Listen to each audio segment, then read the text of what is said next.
La chaleur qui prévoit actuellement à Cotonou et environ ne va pas nous empêcher de vous livrer les informations du jour. Mesdames et messieurs, bonjour, les titres de ce journal. 10 janvier 2024, fête nationale des religions endogènes. Elle n'est pas passée sous silence dans la commune de Semekodji. Suspendue dans cette commune il y a de cela 4 ans en raison des incompréhensions entre les responsables des cultes endogènes. Cette célébration a été effective grâce au leadership et à la médiation du chef de l'arrondissement central de Semekodji, Cyril Kouzououé, et du maire Jonas Benameto. Vous en saurez davantage dans cette édition. Cotonou est également resté dans la fièvre de la fête du Vaudou. Une équipe de Canal 3 a sillonné quelques lieux de culte dans cette ville. Vous aurez les précisions dans ce journal. Et puis, grande euphorie ce mardi à la plage de Ouida, le concert géant organisé par le gouvernement dans le cadre des Vaudou Days a drainé un monde considérable. Revivez dans ce 13h au Bénin les moments forts de ce concert. À nouveau, bonjour. Cette année, la date du 10 janvier n'est pas passée sous silence dans la commune de Semekodji. La célébration de la fête de Vaudou qui a été suspendue il y a 4 ans en raison des incompréhensions entre les responsables des cultes endogènes a été effective. Ceci grâce au leadership et à la médiation du chef de l'arrondissement central de Semekodji, Cyril Kouzououé, et du maire Jonas Benameto. Le point de cette célébration dans ce reportage. Après des rendez-vous manqués en raison des mésententes entre responsables des cultes endogènes dans la commune de Semekodji, voici à nouveau réunis ici à la place traditionnelle Tonifa, dignitaires, autorités politico-administratives, filles et fils de Semekodji pour célébrer la fête de Vaudou.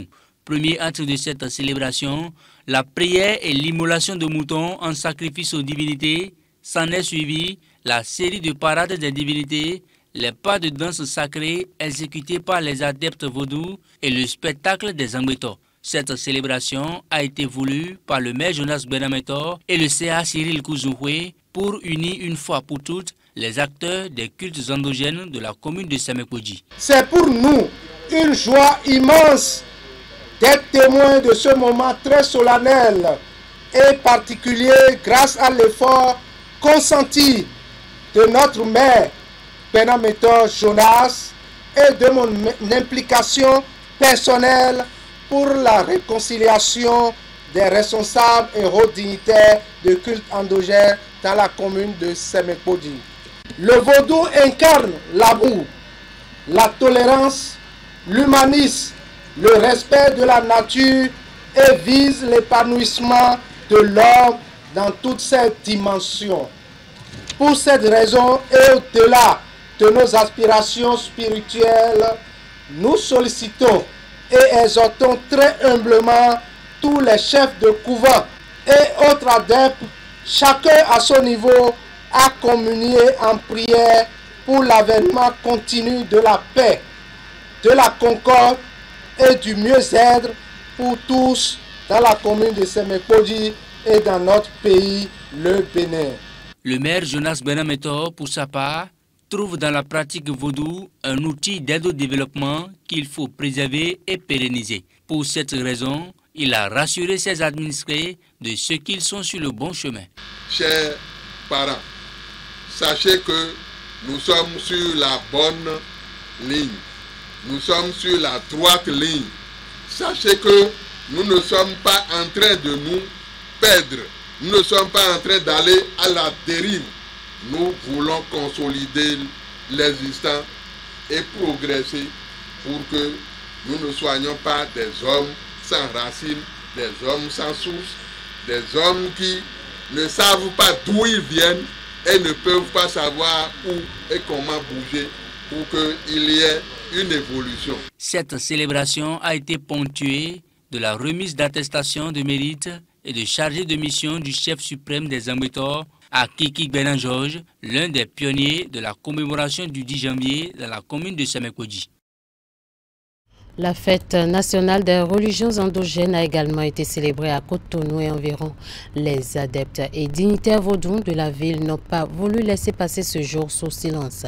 Ainsi, nous vous invitons à suivre l'essentiel de la commémoration du 10 janvier à Cotonou dans ce reportage présenté par Francel Amonso. Cotonou a vibré au rythme ancestraux en ce jour consacré aux religions endogènes. La fête de Vaudou a également été célébrée dans les couvents à Akpakpa et un peu partout dans la ville de Cotonou. Dans le 4e arrondissement au quartier d'Edopo, c'est le siège national de la communauté religieuse, la Arékoundé du Bénin, qui a abrité la commémoration au niveau des abdètes et dignitaires Trompetové du Bénin.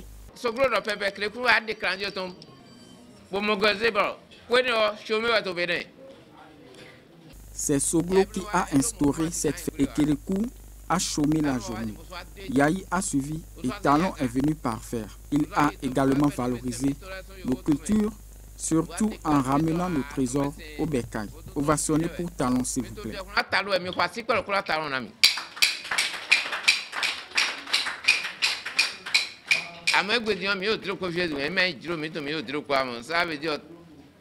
Mais on ne s'est pas rendu à Ouida parce qu'il y a déjà du monde.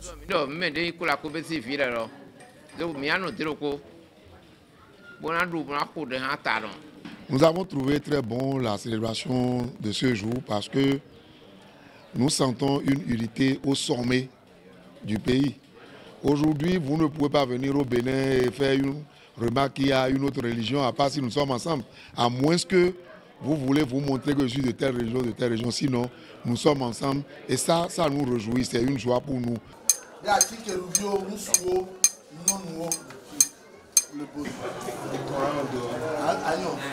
Après les différentes prières, la fête a été consacrée par l'immolation d'un bœuf en l'honneur de la divinité.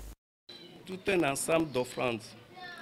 Et on a commencé par la prière, d'abord prière pour tous les adeptes de Trompetové et puis prière pour tout le peuple béninois et surtout on apprenait la paix.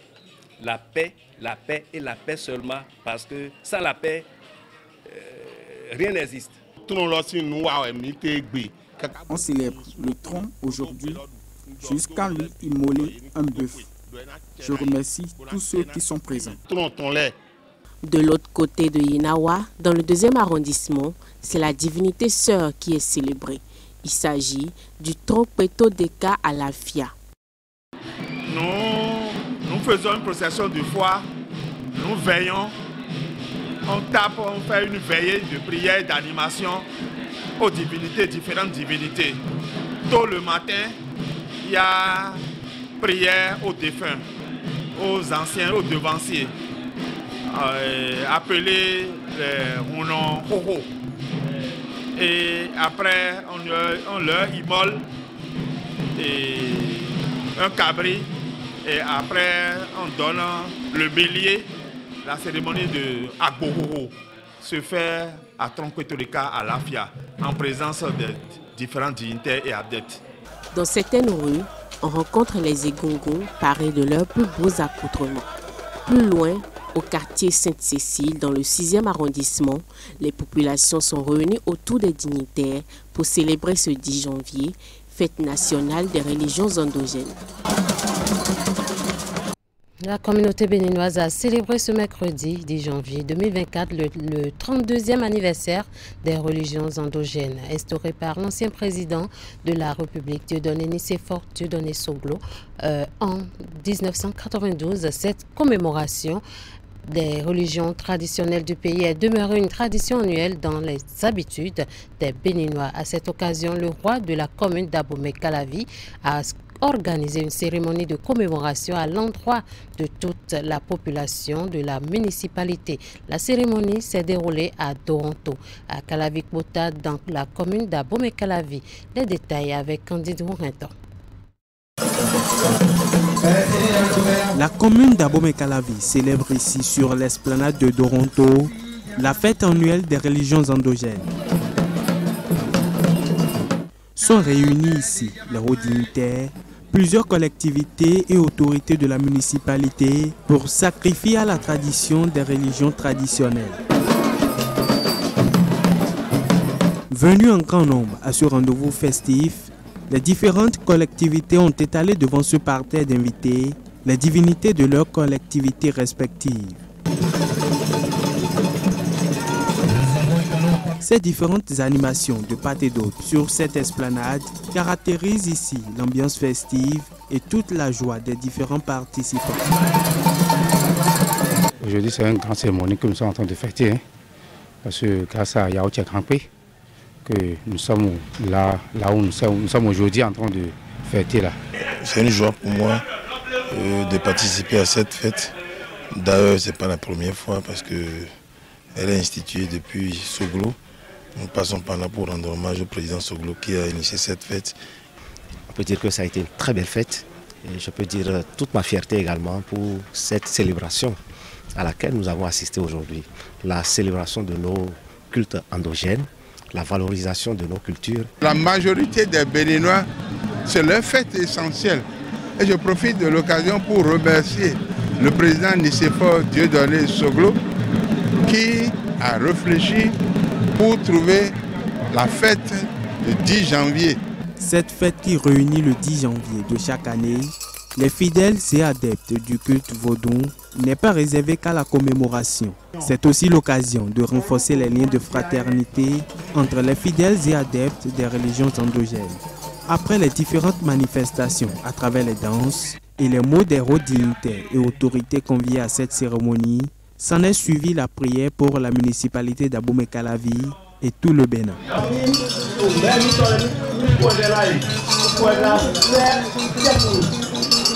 Avant la grande prière, toutes les divinités étaient déjà venues très tôt, d'autres depuis hier, d'autres ce matin. Alors ce matin, ils sont venus pour apporter le bon message, la bonne nouvelle, prier pour la cité de Calavi, pour tout le Bénin et pourquoi pas pour tout le monde entier. Cette cérémonie de célébration des religions endogènes dans la municipalité d'Abomey-Calavi s'est achevée telle elle a démarré. Abomey-Calavi n'a donc pas manqué au rendez-vous festif annuel qui met à l'honneur les religions endogènes.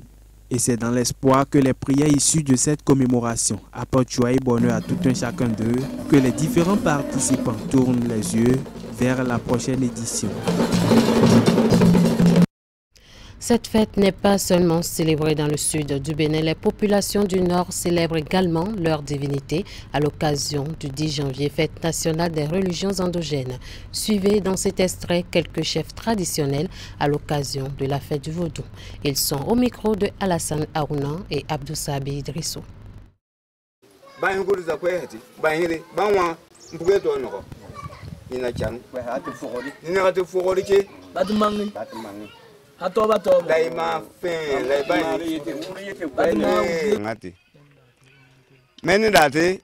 Nous nous sommes recueillis au mausolée du roi défunt, Sa Majesté Dassakate Ponti XII. Nous sommes allés lui demander d'abord la main, avant donc d'intégrer le site rituel. Nous sommes allés d'abord demander à notre maman, celle-là qui nous garde tous, comme vous le savez, grâce à son amour maternel, que nous ayons la paix au niveau de tout le Bénin. Et en fait, nous avions aussi demandé au niveau du responsable de la maison qui est au dehors, les élections de 2026, et que dans la tête de chacun, de chaque candidat, de chaque individu, qu'il y ait le lien de paix. Je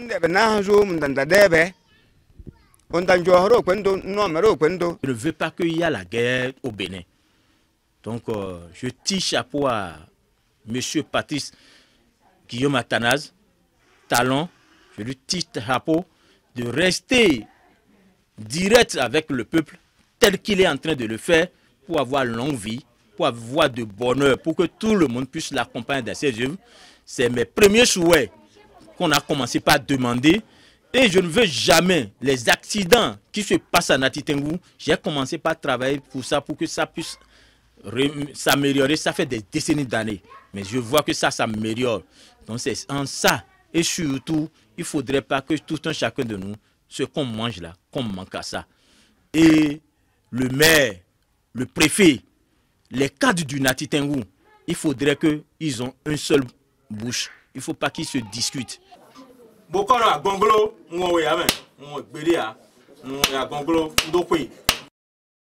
Je l'annonçais en titre, c'était la grande euphorie ce mardi sur la plage de Ouida. Le géant concert organisé dans le cadre des Vodou Days a drainé un géant public charmé par les prestations des artistes béninois et étrangers invités pour la circonstance.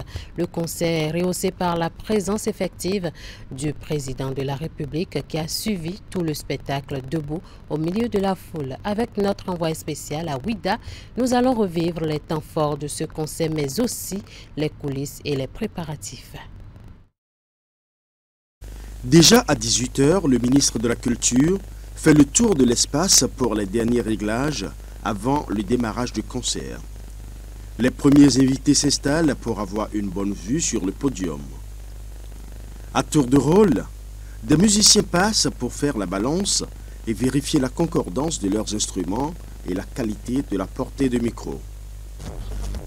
Quelques minutes après, l'ambiance du concert déchire l'air frais de la plage de Ouida avec une belle prestation du duo Maxence Denis et Gardi Giraud.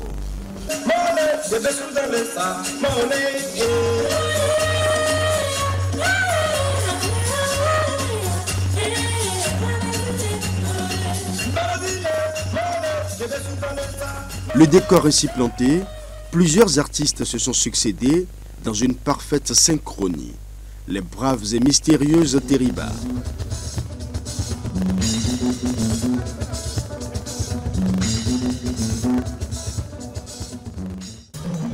La voix envoûtante de Pépé Oleka, accompagnée par les jeunes percussionnistes de Pépita, et Djababa, le roi de l'afropop au Bénin. Ce concert a également enregistré la prestation du groupe haïtien Tabou Combo, qui a bercé le peuple béninois par de belles sonorités, appréciées également par le président Patrice Talon, qui a préféré vivre le spectacle debout au milieu de ses concitoyens.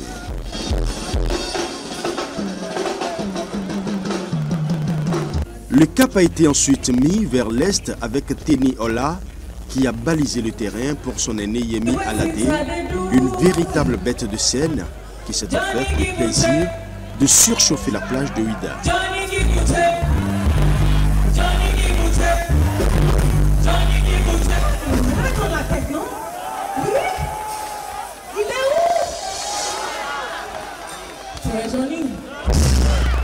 Et c'est au-delà de 2 h du matin que l'invité le plus attendu fait son apparition sur scène.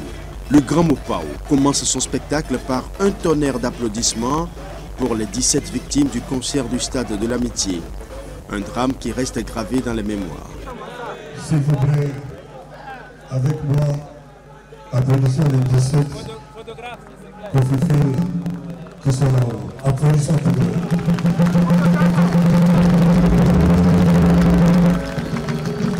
Mais ce souvenir douloureux n'entachera en rien la prestation de Koffi Olomide et son orchestre.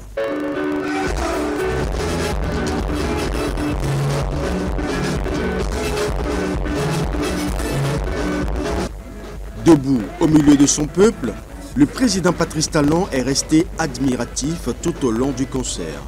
Un concert minutieusement planifié pour le plaisir de Ouida, devenue capitale du monde l'instant des Vodou Days.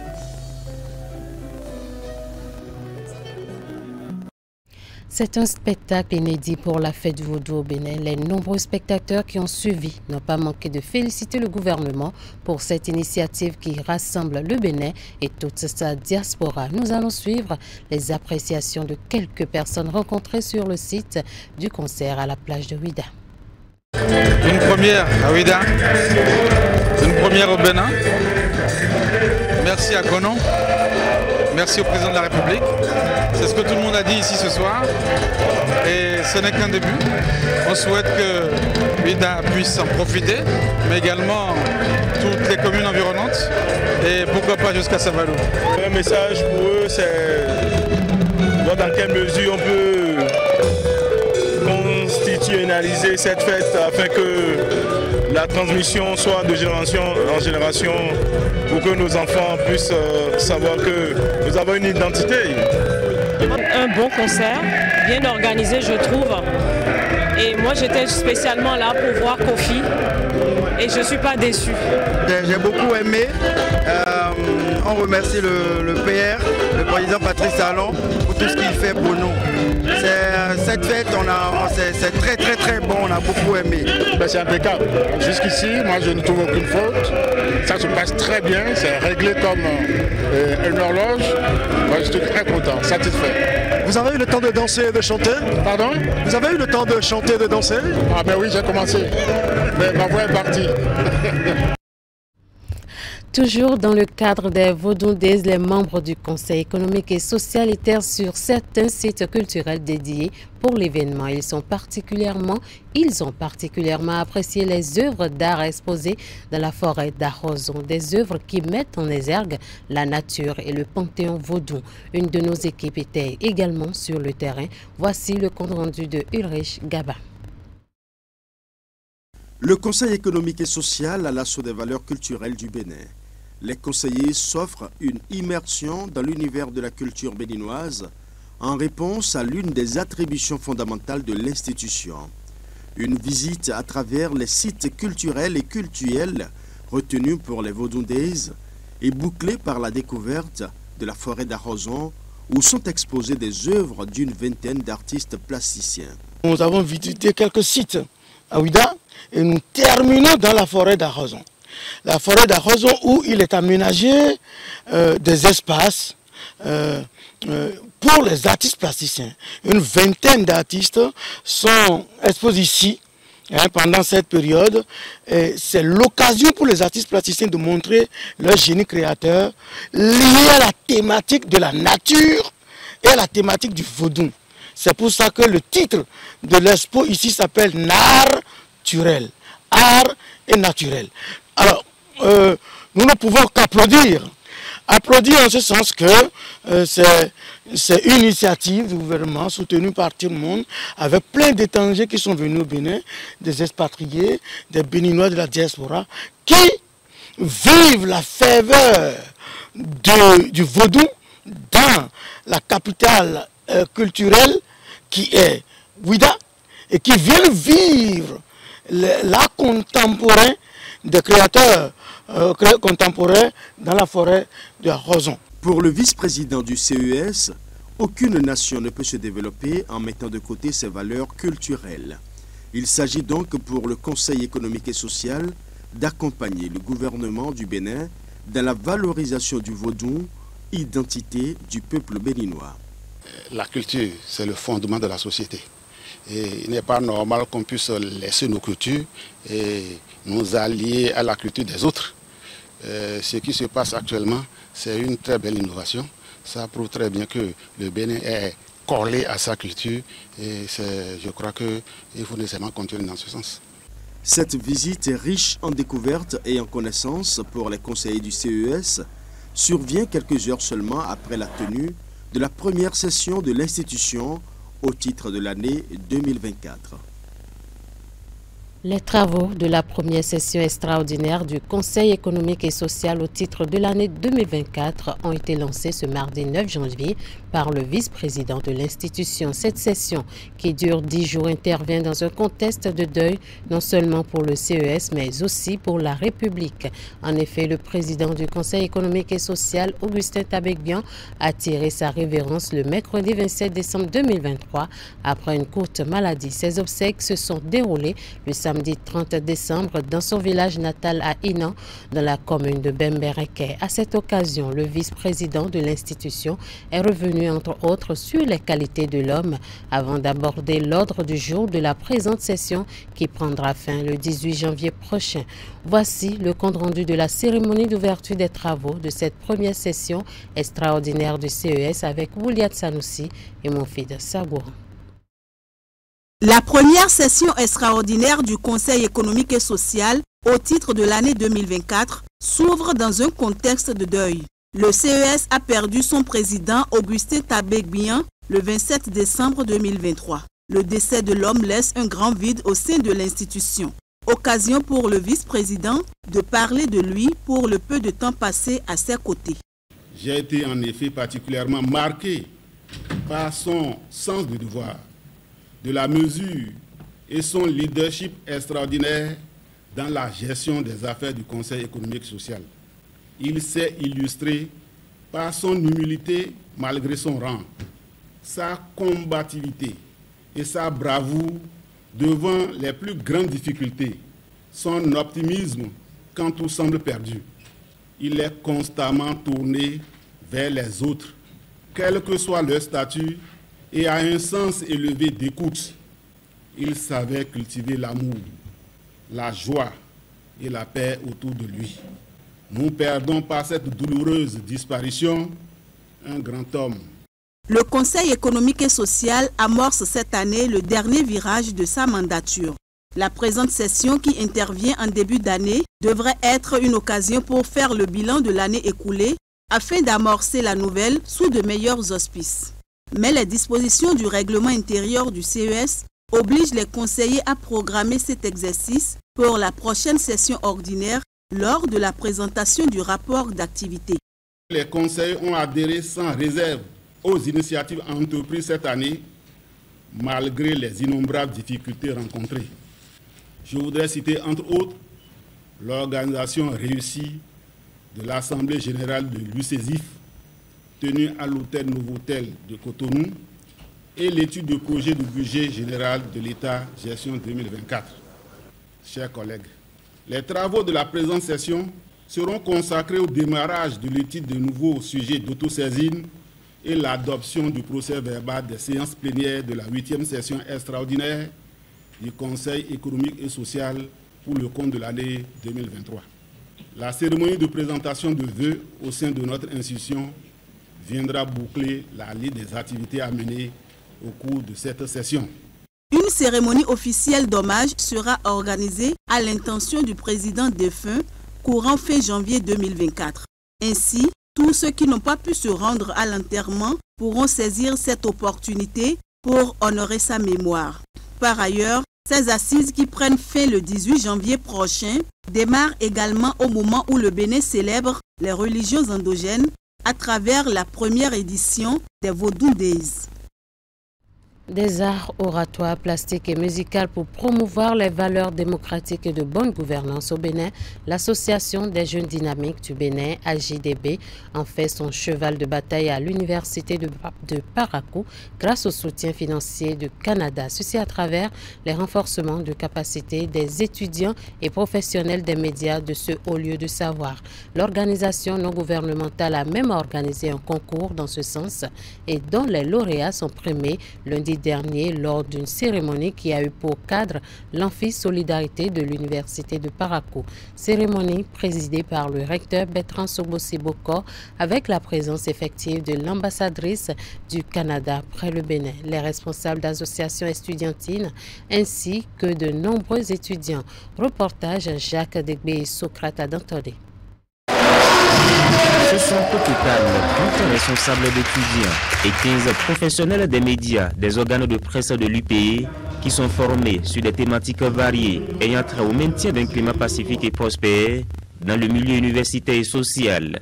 Les thématiques abordées sont liées entre autres à l'état des droits, la redevabilité, la bonne gouvernance ou encore la communication non violente. Ces formations ont été rehaussées par les concours sur les arts oratoires, plastiques et musicales à l'endroit des étudiants à l'Université de Parakou. Ce jeu concours a été largement diffusé sur les réseaux sociaux. Après la phase de présélection, la sélection finale a été organisée en ces mêmes lieux, le samedi dernier 6 janvier 2024. Cette phase finale a permis de dégager dans chacune des 3 catégories 2 lauréats qui ont convaincu les membres du jury par leurs différentes œuvres, soit en art oratoire, en art plastique et en art musical. Cette jeunesse s'investit pour renforcer la démocratie à un moment où les régimes militaires s'implantent dans la région. Quand des jeunes veulent toujours donner la place à la primauté de l'état de droit, alors que les régimes militaires, au nom de leur sécurité, privent de plus en plus le droit de leurs citoyens. Et surtout, quand dans une région où la paix est menacée, des jeunes décident de promouvoir et de sensibiliser leurs pairs sur la communication non violente. Comment ne pas se mettre de leur côté? Je reste persuadé que tous les participants à cette formation ont acquis de nouvelles expériences sur les valeurs civiques et démocratiques. Tout ce qui concourt à garantir la paix, la stabilité sociale, politique et économique au service d'un développement radieux pour notre cher pays. Les différents lauréats du jour sont répartis avec des chèques et des lots en nature. Ils se disent heureux de cette expérience et prennent l'engagement de faire un bon usage des acquis du projet. Nous prenons donc l'engagement solennel devant vous, Madame l'ambassadrice, de faire un bon usage des acquis du projet. Nous voudrons vous demander humblement, Madame l'ambassadrice, de renouveler votre appui à l'AJDB pour une restitution des appuis du projet dans les autres communes du nord du Bénin. Chers amis et camarades jeunes, je voudrais prendre avec vous, devant Madame l'ambassadrice et Monsieur le recteur, l'engagement que la graine mise à terre par ce projet va germer et donnera plus tard de bons fruits pour une société mieux gérée et prospère. La cérémonie a pris fin par des accolades et une photo de famille. 4e numéro du feuilleton de ce mois de janvier où la plus grande compétition de football africain est à l'honneur. Il ne reste plus que 2 jours pour assister au coup d'envoi de la 32e édition de la Coupe, de la 34e édition de la Coupe d'Afrique des Nations. Une édition au cours de laquelle le sifflet béninois fait son retour sur scène. Est-ce un pari gagné ou le début d'un parcours périlleux pour l'arbitrage béninois? Une équipe de la rédaction a abordé le sujet avec quelques anciens du domaine. Candido Neto.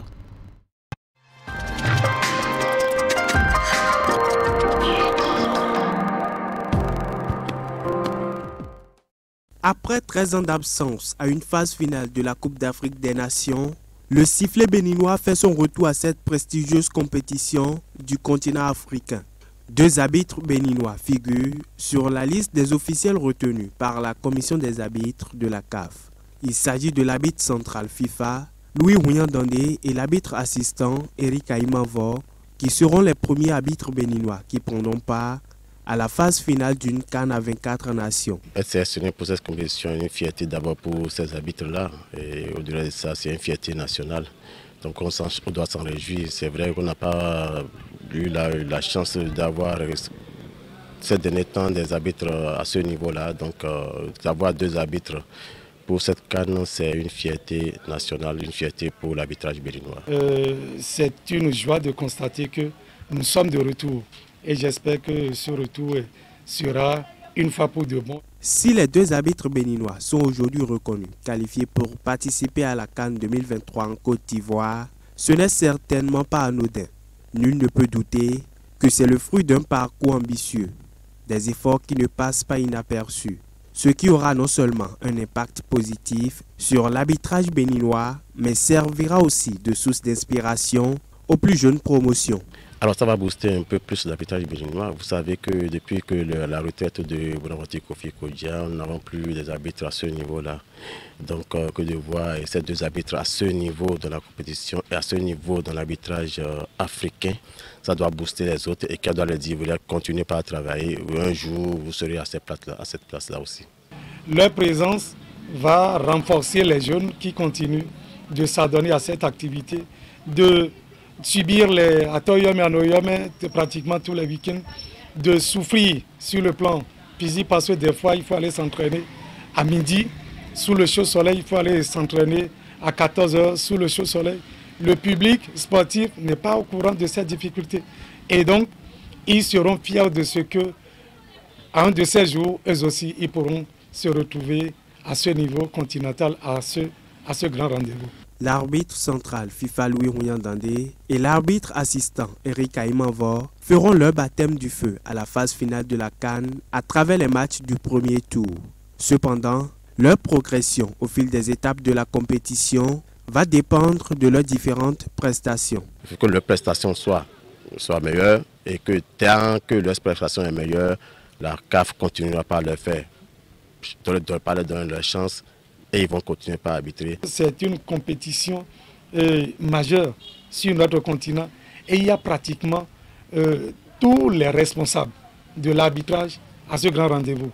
Les inspecteurs très pointus seront là sur chacun des matchs.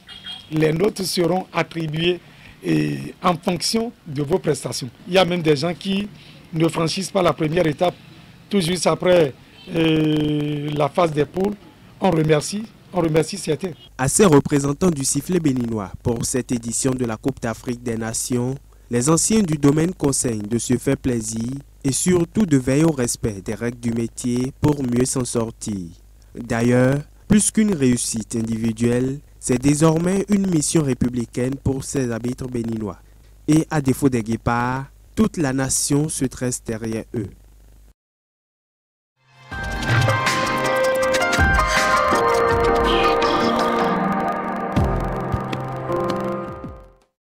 Nous parlons toujours sport dans cette édition. 3 principales séries d'athlètes ont pris part à l'édition 2024 du semi-marathon roller, une activité lancée à Parakou pour démarrer officiellement la saison de para-roller, le club phare du Septentrion. Retour dans ce reportage sur les moments forts du semi-marathon. Dans ce circuit fermé, 3 principales catégories d'athlètes ont pris part à ce semi-marathon organisé par Pararoller, le club phare du Septentrion dans cette discipline sportive. Avec le soutien du Fonds national pour le développement des activités de la jeunesse, des sports et loisirs, Pararoller réussit une fois encore l'organisation de ce semi-marathon édition 2023 qui marque aussi le lancement des activités au sein du club pour la saison 2024. Nous avons décidé que Parakou aussi soit l'une des villes phares en ce qui concerne l'organisation des compétitions de roller. Donc c'est une activité que le Fonds national d'aide aux activités de sport, jeunesse et loisirs accompagne chaque année. Nous avons décidé de ne pas faire dérogation cette année en rééditant une autre édition de semi-marathon de Parakou.